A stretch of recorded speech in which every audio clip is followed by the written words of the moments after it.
Hello, gorgeous Pisces, and welcome to your January 2020 reading.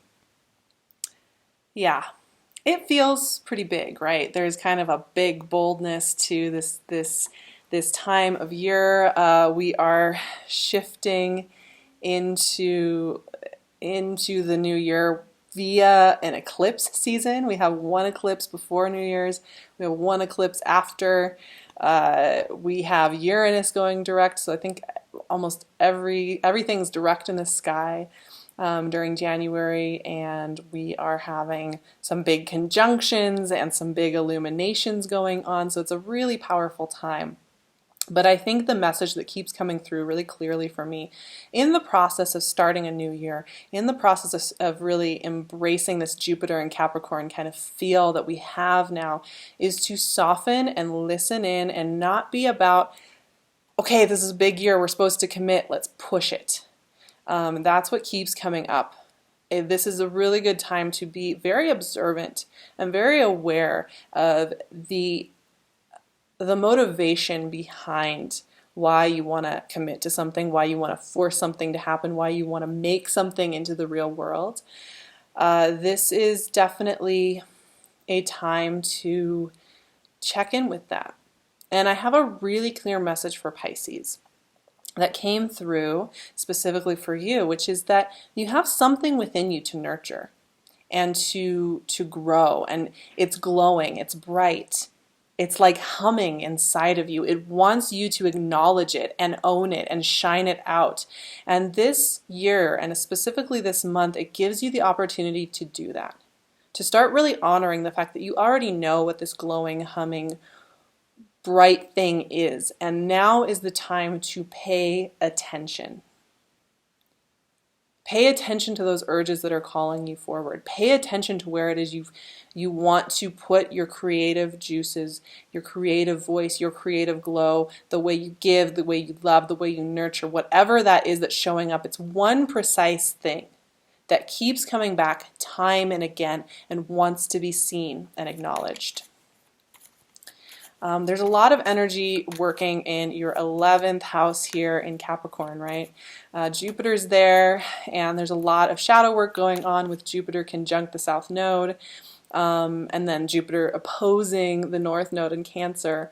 There's a lot going on here with recalibrating our scales, really checking in with what's working for us and where we're holding ourselves back. That full moon eclipse in Cancer is really powerful for Pisces. 5 of Cups. That's something that's coming up a lot in January as well. There's a bittersweetness to growing because it means our shape has changed and we can no longer stay where we've been. Queen of Wands. All right. And that we have to boldly and brazenly take our seat at the new table. Devil. Wow, you guys are getting some really, really high intensity energy here. These are not cards that are messing around. These aren't wishy-washy at all. So that full moon eclipse in Cancer, that 5th house, this is your creative voice, right? 10 of Pentacles. Beautiful. That heart voice, that heart song that is humming. High Priestess. Oh, yeah. I'm loving that. She's so much that full moon eclipse in Cancer, right? The water. Oh, 5 of Pentacles. Okay, y'all. Chariot. Wow. Okay. See, when I'm looking at these cards, there's 2 things going on. One, there's this brazen, bold, take your destiny in your hands energy. It's like crisp, clear, you know it. Take it. Underneath that, there's this transmutation process going on with old circuitry. Those 5s are very telling. Okay, 2 cards wanted to come out. 6 of Cups and Justice. The past is not really here unless we keep giving birth to it again and again, right? So the second half of this month, Venus goes into your sign, and then of course we start getting into your 12th house. Aquarius season, right before your birthday season, we're getting into the deep ooey gooey, mysterious land of the High Priestess, and you rule the 12th house.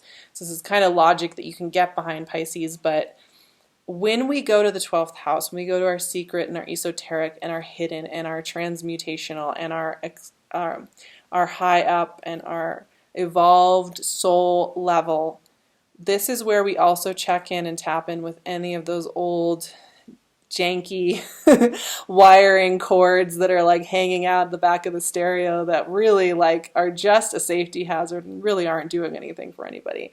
And that's where those fives and even the Six of Cups are coming in for us to do a little bit of reworking. Okay, so we start with Five of Cups. Yes, maybe not the easiest way to start the year, but this makes sense. I mean, I'm sure some of you experienced that the holiday of New Year's, this time of year with that bittersweetness, right? This is a healing card. The major theme with Five of Cups is about healing, is about release, is about taking a breath and having your feelings and knowing that it's time to move forward. So this, you may find the beginning of this month and even through the lunar eclipse that you kind of are taking a moment to accept and release anything that's not serving you, right? Anything that's gone, or anything that like maybe it did serve you. Maybe it was beautiful and it has been lost, or it has gone away, or it is no longer with you. Maybe an old home, an old relationship, an old way of being in the world that is gone. And it's great to sit with that for a moment and let those feelings come through. But here's the thing, you all. Boom. Queen of Wands, Devil, Ten of Pentacles. These are energies of empowered destiny, owning your space, owning what you want to build, what you want to create. And here's that note that was coming through about you have something within you. You already know what it is. I don't even have to, you don't even have to sit here and think, I'm not sure. I don't know that I know anything. It's like, you know exactly what it is, that you're wanting to take that seat at the table. You're wanting to put those seeds. You're wanting to invest that energy. It's crisp. It's clear. If you were to sit down and you were asked to write out in 3 sentences what it is you want and what you'd want that to feel like, what you want that to look like, you'd be able to do it. It's here. And, each layer of this, Queen of Wands, being brazen enough to own that space and say, this is mine. This is mine. I will take it. Devil, being brazen enough to plant the seeds. And also to question anywhere where you're in old obsessive loops or you're holding yourself back.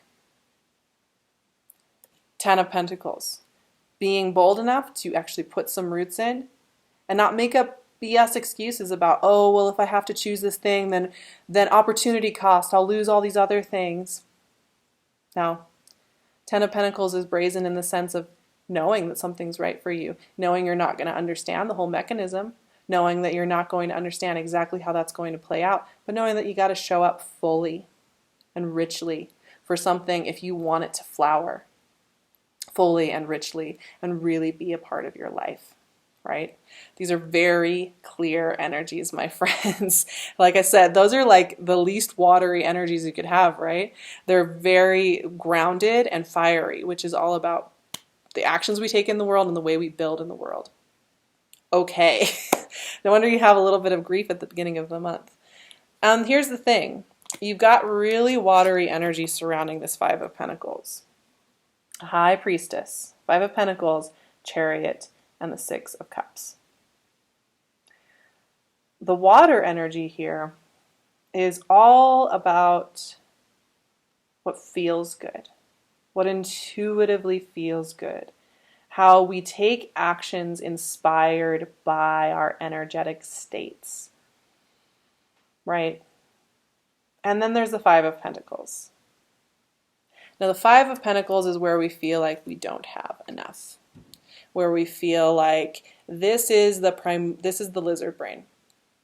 All this higher wisdom with the High Priestess, the Chariot, and Six of Cups, that's you connected and aligned and in your intuitive sweet spot, your natural Piscean ability to tap right in. But your protective mechanism, and this is very real for Pisces in general, you learn Pisces because you're very sensitive and because you're attuned and because you kind of work on that frequency. You're born into this world that where we're learning a lot of contrast and all of that. But one of the things that happens for you, especially as small children, is you learn to shut down your high sensitivity and put a protective wall around it. And, you know, a lot of times we're taught this as children by adults who are in pain over how they have to live their life, right? And this is a generational issue, and it's morphing throughout the generations.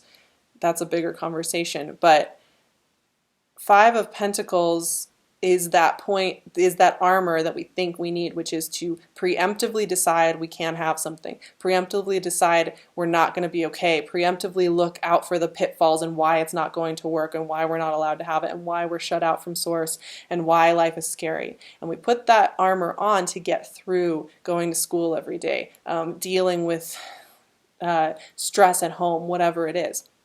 Now this voice, it becomes a circuit in our brain that starts to dictate, and it speaks a little bit louder than the softer natural alignment that we actually just have within and around us at all times. Now this is small. This is not that powerful. The only reason it gets power is because we give it to it. So you're being told here again and again that you're activating a really important, potent visualization here of who you're becoming. This is about deep commitment. Yes. There's a lot of commitment energy in the Piscean field of vision this month. A very strong, high impact commitment energy for sure. And it is coming from an emotionally deep, clear place. Now, this energy right here, it is very clear, it is very crisp, but it also comes from the unseen. It also works on an energetic level that we then have to translate into word or action. And that can sometimes be a little confusing, right? It doesn't always come with like this nice paved road with borders and an itinerary. And so we can feel a little lost in that energy. So you may be finding the first half of this month that you're, and actually a lot of this month, that you're kind of, you know what the thing is, you know what you're wanting to commit to, you're clear on where your energy is taking you and where you want to click in. But you may still feel a bit foggy. Now this Justice card really wanted to be a part of your reading today. And Justice is such clear wisdom, right? It's like decisive clarity and action. So I feel like this month culminates in a decisive and clear action, right? It's about that quality over quantity, right? A couple quality movements that really reflect emotively where we are and where we're clicking in is so much more powerful than filling our plate with a whole bunch of meaningless activities and feeling like, you know, on that shallow egotistical level that we're getting so much done and that we are valuable because of that, right? And you're being asked to dive into that logic of trust and faith and decisive, meaningful movement more and more. I'm going to pull a final card for you all today from my Animal Totem Tarot. This is a beautiful deck. The messages that come through, the creator of this deck wrote such beautiful messages from each of the animals, and it's such a great way to round out the beginning of this year and the reading coming up. Ace of Wands. Decisive action. Let's see what the message for Ace of Wands is in my book here. It'll just take me a moment to find it.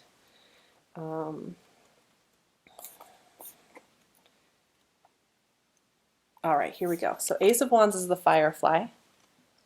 As you can see, it's hanging out in the night sky, so clear and bright. And this is the message that comes with the firefly. Are you able to read my signals? Can you decipher the message I am sending you? I know not everyone will be able to decode the message I send out into the darkness. But I think if you try really, really hard, you will be able to figure it out. My message is one that can be understood not with your mind, but with your heart. For when I speak, I do so with the language of the heart's desires. Let's see if your desires match up to the light I am offering. That is so beautiful. And that's the thing, right? Your analytical mind's going to want to come in and tell you why you should be sad, why you should be scared, why it won't work, why it can't happen. And these energies are small, especially Five of Pentacles, to be honest. Your heart is going to say, of course it's going to work out. Of course this is your destiny. Of course, if you plug in, it's going to make perfect sense. I have a little toast for the beginning of the new year for you all with my sparkling water that we have here. So here's your New Year's wish. May you play and create in 1,000 different ways. May your glowing heart be your guiding light, and may it always be cherished by those closest to you. May you invite in new connections and new ways of expressing your soul song. May your North Star always burn bright and solid and crisp and clear, and that it guides you on your journey each and every moment. Sending you so much love, my Pisces. It's a powerful month, but that doesn't mean we need to be frantic about it, right? In fact, the slower and the softer we move, the better. If you haven't joined me on Patreon yet, I would love to see you over there. Thank you so much to those of you who have already joined me on the journey there.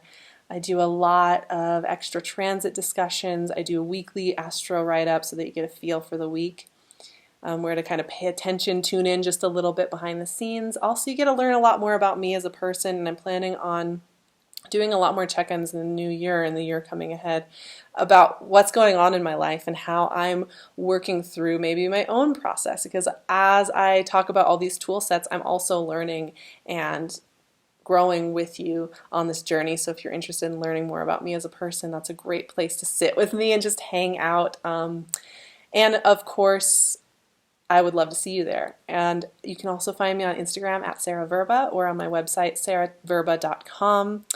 And if you're looking to connect with me and do a one-on-one reading with me, we'll have a limited calendar the first half of the year. I'm still going to be doing one-on-ones, but I haven't released my calendar yet. So if you're interested in snagging one of those spots, email me. I will get you on the email notification list so that you will know. You'll be alerted as soon as my calendar opens up, and you can snag one of those spots with me. I would love to work with you. I'm sending you so much love. Have a beautiful beginning to 2020. Thank you so much for being here with me. Thank you so much for being a part of my journey these last years. It has been so meaningful. I am so excited to start a new year with you. And I am sending you all of my love. Oh, I was about to say goodbye until I forgot. I need to mention PinkLune, my bestie, one of my closest friends, Tiffany at PinkLune. She made this crown for me, but she has so many more beautiful ones, so much beautiful jewelry that she's creating and envisioning. So go check out her Etsy shop. All of the links are going to be in the description box. Okay, now I can send you off to have a beautiful January. I'm giving you my heart and all my love, and have a beautiful beginning to the new year.